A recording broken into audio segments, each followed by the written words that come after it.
हमर कतना औकात बा हम जान कर हम अपना में बोलत त हमर आवाज सही निकले ओतने में बोले के चाहे हां जी अब देखा देखी करबा ना हां तब फाट जाए आवाज हां बाबा के देखा देखी ढेर जना कहले हां कौन जाने तू पर्वत से भेटा कलाकार होल हां काहे तू लोग परिचय के मोहताज करो हां हां हम परिचय के मोहताज नहीं है बाबा एक खुद ब्रांड है हां जी समझ में ना चोर खाली बोले का जब स्टेज पर कलाकार का चेहरा होना चाहिए हंसमुख हां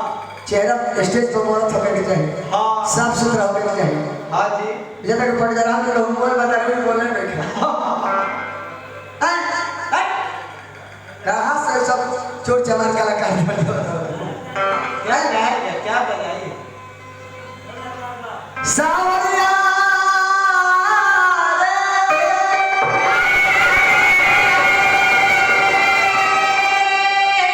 सावरिया सावरिया ओए सावरी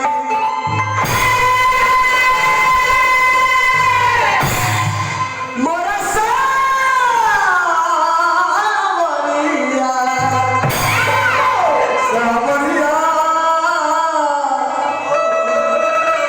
गरला ना ना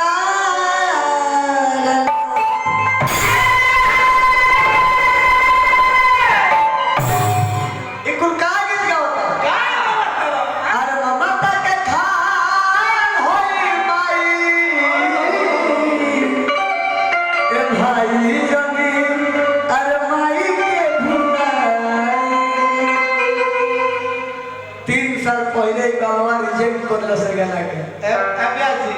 अब गा के छोड़ दे भले के ढोल करो अब भाव देख ना बाप हो बाप मार दिया तक गांव में साला लखन की बात कोई हैं ये तक पीछे बिजली कटले पिया गांव में हां बनाई क्या सब नया सब फुपरा सब जाते नहीं क्या ए बकुला के लो लोटी है पतने जाल छिले पीठ और पीठी पर जाल छिला जोई और लाबदा से रगोर में के भइल भी हैं जइया बाबू के लाबदा से रगोर हो जाए घर पर मार के लग जाए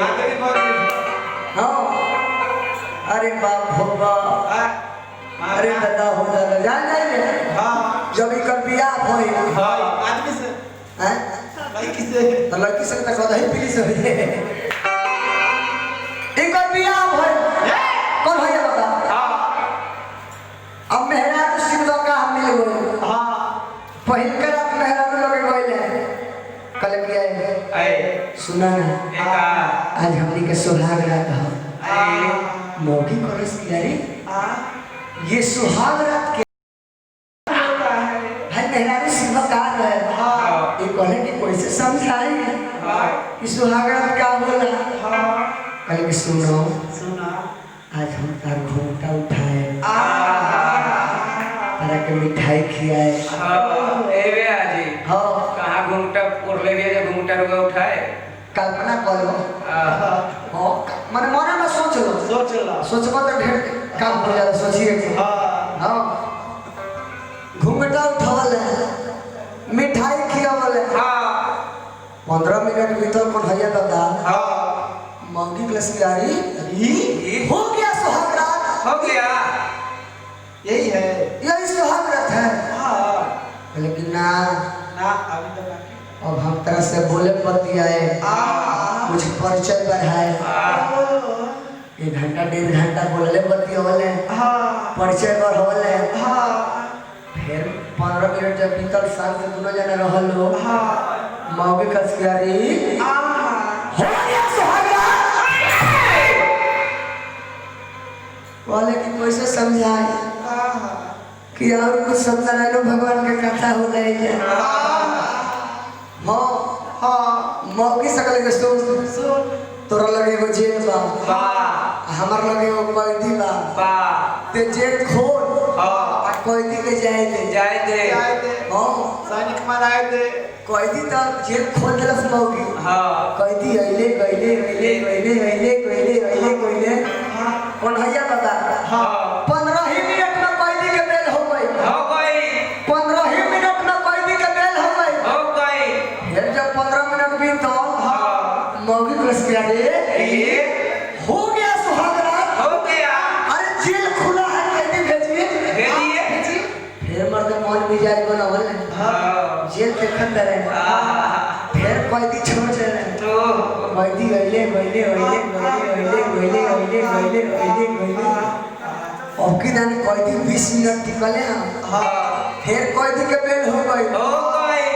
फिर मौगी जब 15 मिनट बाद बीतल तो कुछ करे हो गया सुहागरात जेल खुला है कैदी भेजिए फिर मर्द दूध पियल सपाट घिंचल आ कैदी तो छोड़ चले जेल में सुरत में भया फिर जेल में कैदी अइले 25 मिनट जेल में कैदी रहल फिर कैदी के बेल हो गई दीपक भैया फिर कैदी के बेल हो गई फिर जब 15 मिनट बीतो तो मौगी कस रे हो गया सुहागरात हो गया जेल खुला है कैदी भेजिए वो आज ही झगड़ रे आज ही झगड़ कस रे ये कैदी हो तने बेल पाओ तो घूमे दे एकरा उम्र पे थोड़ा बंदा के वही में रही ये करो क्या आजादी के साथ ले दे ये कोई बात बोले लगा तबे रोमांच को बोले में क्या हो कौन बात कैसे कहे के चाहिए ई बात रो सोचत रखे ममता के बात करत आले ममता के खान होई माई कहां से को चोधर उठा के बर ये मिलल हमारा घर नहीं कर करते ना हो बिगड़ के मध्य प्रदेश में बारे और वियोग में भी कहते के बोलुआ जहिया से बोलो फोन नहीं खा पड़ो पेट के आग एक टाइम सहा जाता है लेकिन जवानी के आग जब लहर मारता है तब देह जरा के रख देता है पेट के आग सहा